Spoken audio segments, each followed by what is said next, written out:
Welcome to Houston Sports Talk with your host, Robert Land. Thanks for checking into the best Houston sports podcast. And joining me to preview the Texans-Ravens game is Ravens insider Khari Thompson, host of the Bleav and Ravens podcast, part of the Bleav network. Thanks for giving us a few minutes in a busy week, Khari. Absolutely. Thanks for having me on. I'm looking forward to this one because the Texans fans, oh my goodness, we can't believe this season. And as everybody remembers, C.J. Stroud's first NFL start was against the Ravens. The final score 4 months ago, 25-9 Ravens. So the question I got for you to start with is what's changed with this Ravens team from the team the Texans faced in week one? Because we know we've changed quite a bit. Or are there any differences between the Ravens team we saw in week one and today? I would say the main difference, as with the Houston Texans, is time. I mean, Lamar Jackson mentioned it earlier this week. This isn't the same Houston Texans team that they've played. They're playing more cohesive football. They've really gelled, especially on offense.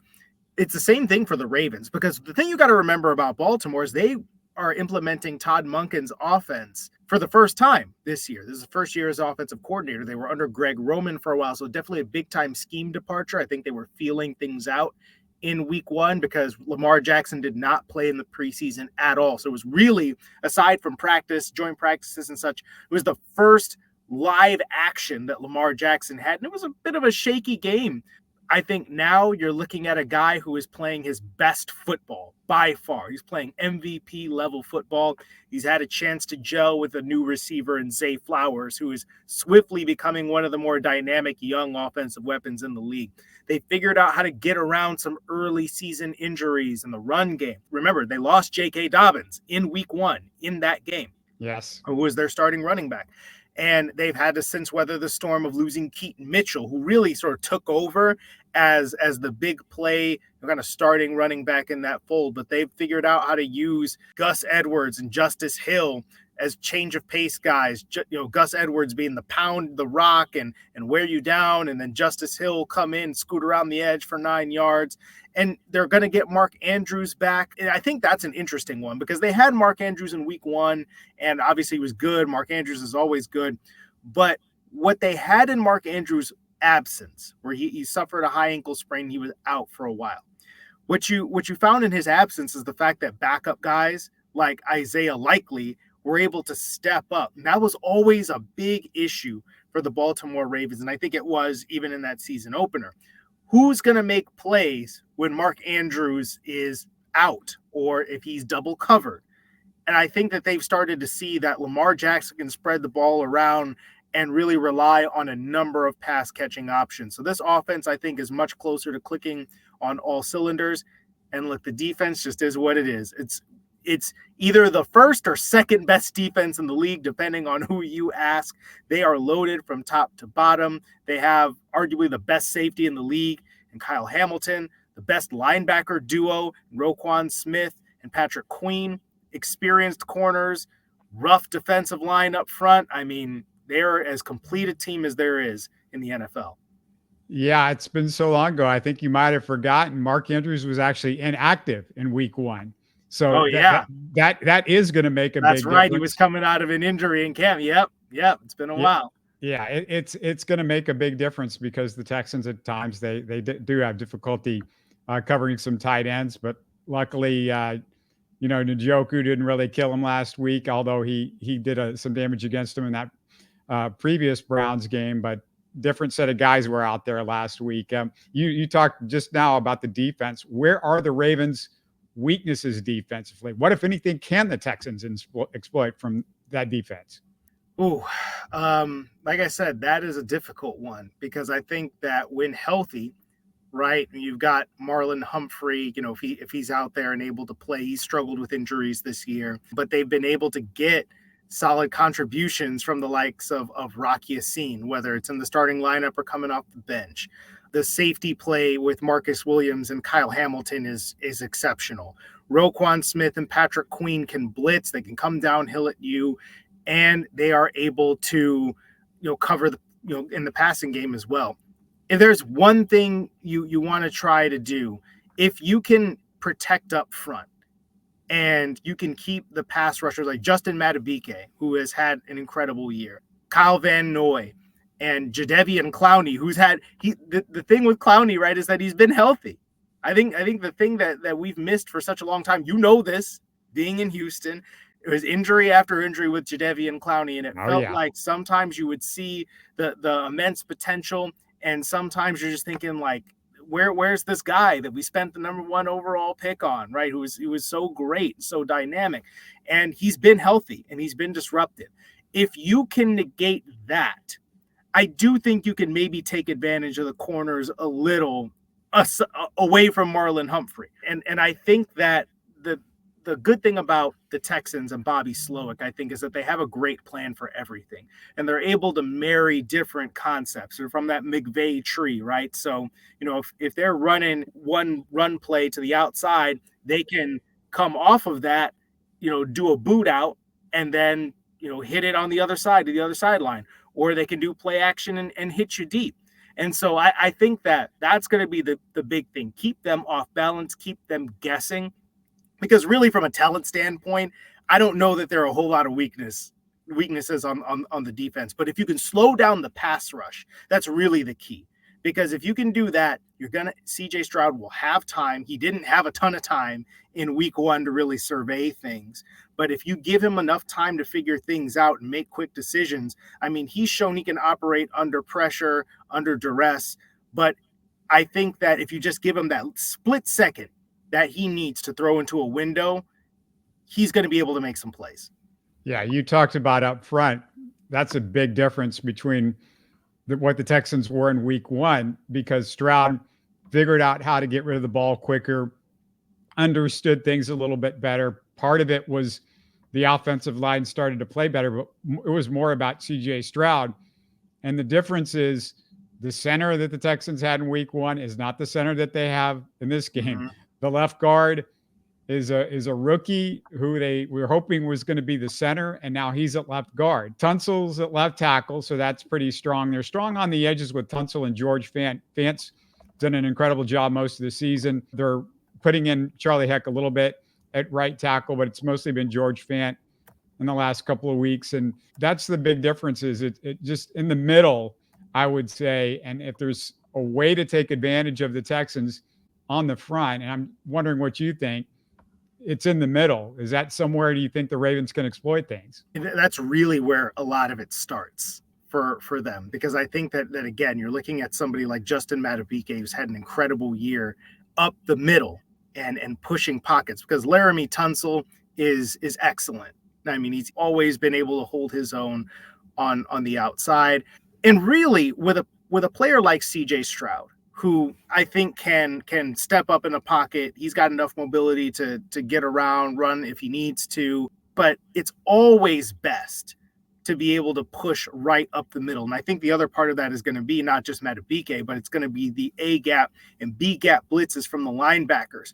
Because if you're forcing CJ Stroud to then go outside and leave the comfort of the pocket, then you're making life a lot harder, or you're making him get the ball out in 1.5 seconds or whatever it has to be. And that's what the Ravens were able to do to Stroud in week 1. I mean, he didn't turn the ball over. I want to say it was like 242 yards, no touchdowns, no interceptions. He handled it about as well as a rookie could be expected to handle it. But again, if you don't have time to throw the ball down the field and generate explosive plays, that just plays into the hands of the defense. And so I would expect that is absolutely going to be the case. It is going to be in the A gaps and the B gaps. The Ravens are going to try and make it so that Stroud can't step up, doesn't have a comfortable pocket. On the other side of the football, I'd say from a Texans standpoint, the safeties have gotten beat over the top way too much this year.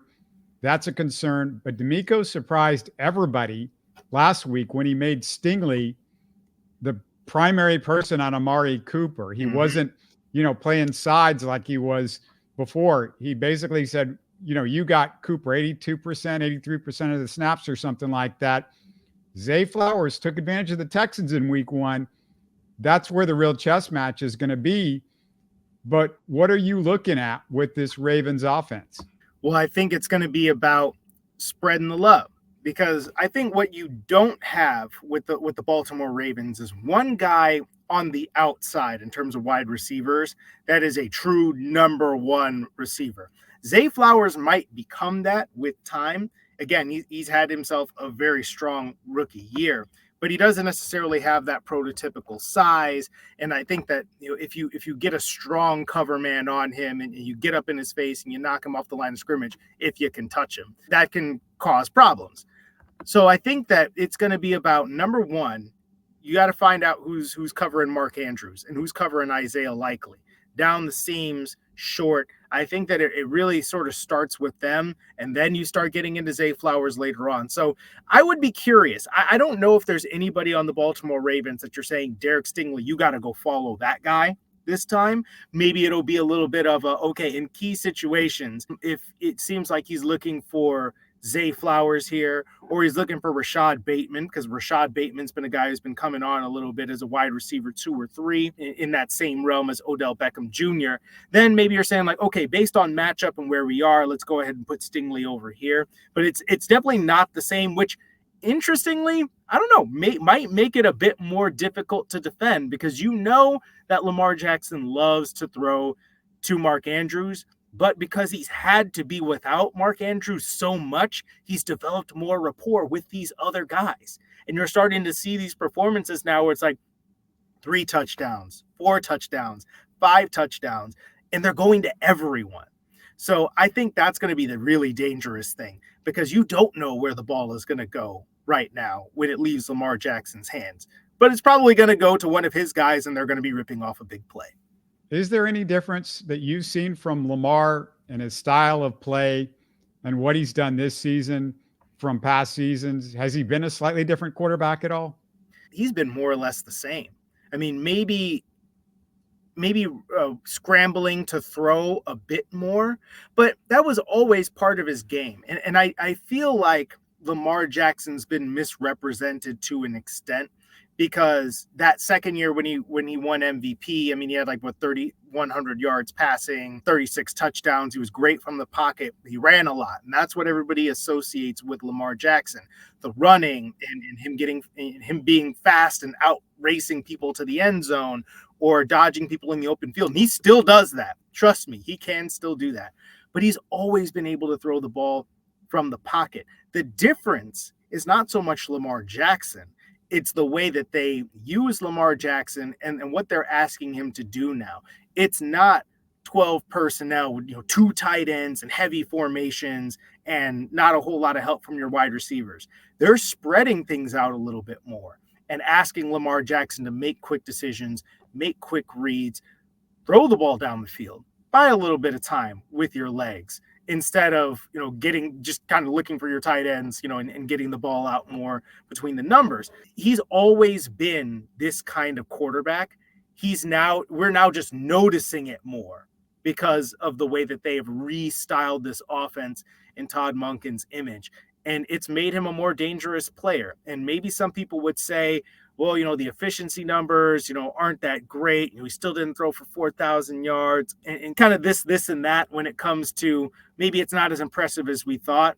But I think that, again, for a first year, learning this offense and making a dramatic change from what he's done for the last 4-5 years and the way that he's been operating, especially of late, is super impressive.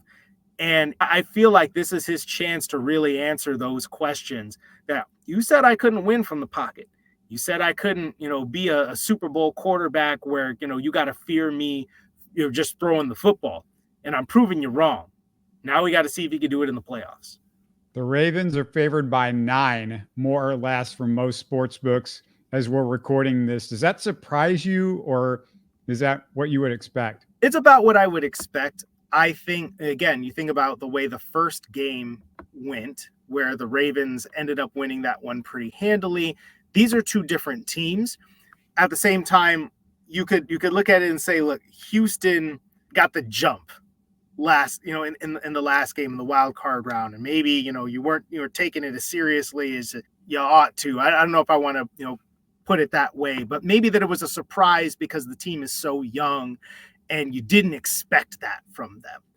But the Ravens are not going to be surprised by anything that the Texans are doing. They've played them before. They're not going to take this for granted. They're not going to overlook them. And they are the best team in football right now. They are. They have taken down everyone in their path. Everybody that got put up against them, the San Francisco 49ers, the Miami Dolphins, the Seattle Seahawks, like all these different teams that were at one point or another viewed as, oh yeah, there's going to be a great test for the Baltimore Ravens, and Ravens wipe them off the bat.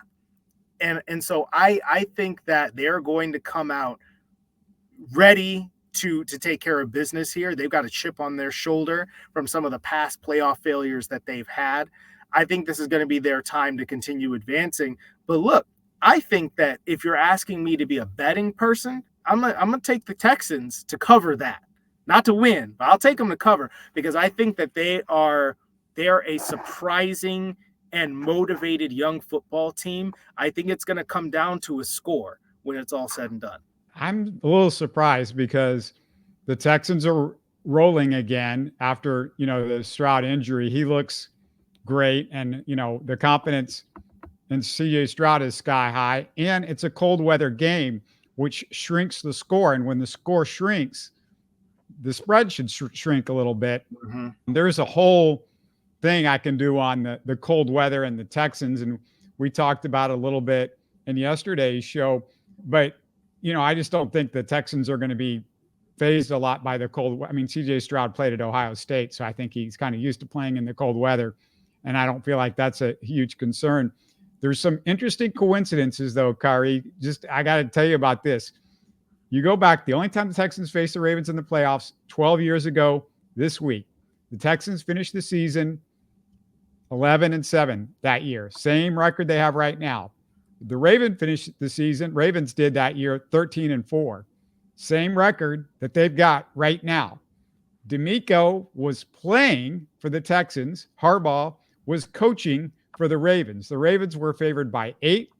They won by 7. Joe Flacco beat TJ Yates, who threw 3 picks in that game. The weather looks to be nearly identical, 7 degrees colder at kickoff. And all I can say is the Texans, they took care of Flacco. They excised some demons by going to, Indianapolis and beating the Colts. That's been a house of horrors. Maybe this is a little bit of a revenge tour. It's kind of maybe a little bit like that. I don't know. You never know. I mean, and this is what I would say. The Houston Texans are a team that is too young and too green at this particular juncture to be afraid of anyone, and to really understand that, like, hey, you're not supposed to be winning all this right now. They're like, who said? They're playing with house money. And so when you're that kind of team and the Ravens are as favored as they are, and everybody's been talking them up like the Ravens are going to win the Super Bowl, yeah, you better believe the Houston Texans are going to come out trying to play spoiler with this. The Ravens have shown themselves a bit susceptible to, I shouldn't say playing down to the level of competition in this case, because the Texans are a playoff team, but there have been times where they've lost a little bit of focus. They lost to the Indianapolis Colts, and they had an off game in a weather game earlier this year. They lost to the Pittsburgh Steelers when the offense wasn't functioning very well. They had a ton of drops in that game, and then they just get beat at the end on a great play by Kenny Pickett and George Pickens, right? And then they lose to the Cleveland Browns in a shootout. They can be beaten. They are mortal. It can happen. And so I think that when it comes down to it, this is not a game that you can just say, oh yeah, the Ravens are going to win this in a walk. I think that they are favored, and they should be. But the Houston Texans aren't going to make this easy for them. They didn't make it easy in week 1. I mean, that game was a lot closer for the majority of the game than the final score would suggest. They played the Ravens really tough, and they're going to do it again. Yeah, it should be a fun game to watch. I'm so excited about it. Remind us about your podcast and how people can connect with you guys. Absolutely. You can catch me and my co-host, Danny Wilcox, on the Bleav Network, on the Bleav in Ravens podcast. We are going to be breaking this down with a number of different people in the lead up to this game, including, again, some Houstonites, down there right now that are covering the team very closely. We're going to do that in the lead up to the game as well. So Texans fans, come check out the Bleav in Ravens podcast. And we're saying nice things about your team. So, hey, just because we believe in the Ravens doesn't mean we don't like the Texans too. Just not this week, not that much. Yeah. Well, thanks so much for doing this.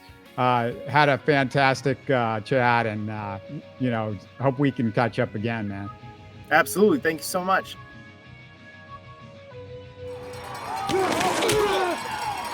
You're listening to Houston Sports Talk.